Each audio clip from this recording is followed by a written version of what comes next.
ഇത് നമ്മുടെ ടെറസിലുള്ള ഒരു ഡ്രാഗൺ ഫ്രൂട്ടിൻ്റെ കുറച്ച് ചെടികളാണ്. വളരെ എളുപ്പമാണ്. നമ്മുടെ ഒരു റബ്ബർ കുട്ടയിലാണ് നട്ടിരിക്കുന്നത്. കുറച്ച് മണ്ണും അതിൻ്റെ മുകളിൽ കരിയിലപ്പൊടിയും കൂടി ഇട്ടിട്ട് നമ്മൾ കട്ടിങ്സ് അതിനകത്ത് വെച്ച് കഴിഞ്ഞാൽ അത് പെട്ടെന്ന് വളർന്നു വരും. ഒരു വലിയ പരിപാലനമൊന്നും വേണ്ട.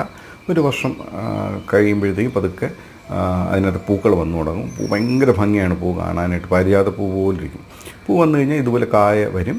ഈ കായ വന്നു കഴിഞ്ഞാൽ യൂഷ്വലി ഒരു 10-15 ദിവസം കൊണ്ട് പഴുത്ത് കിട്ടും, നമുക്ക് കഴിക്കാനായിട്ട് കിട്ടും.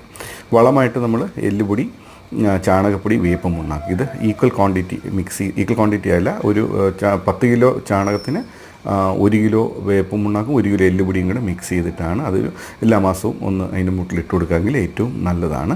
ഫ്ലവറിങ് തുടങ്ങുമ്പോൾ ഒരുപാട് വളം ഇടരുത്, അതിന് മുമ്പ് ഇടണം. വളരെ ഹെൽത്തി ആയിട്ടുള്ള ഫ്രൂട്ട്സാണ്. ഇഷ്ടംപോലെ കായ്ക്കും. വലിയ കെയർ വേണ്ട, എല്ലാവർക്കും നടാം. ഭയങ്കര എളുപ്പമാണ്. ഒരു കെയറും വേണ്ട, അവിടെ എന്തെങ്കിലും വളർന്ന് കാച്ചോളും.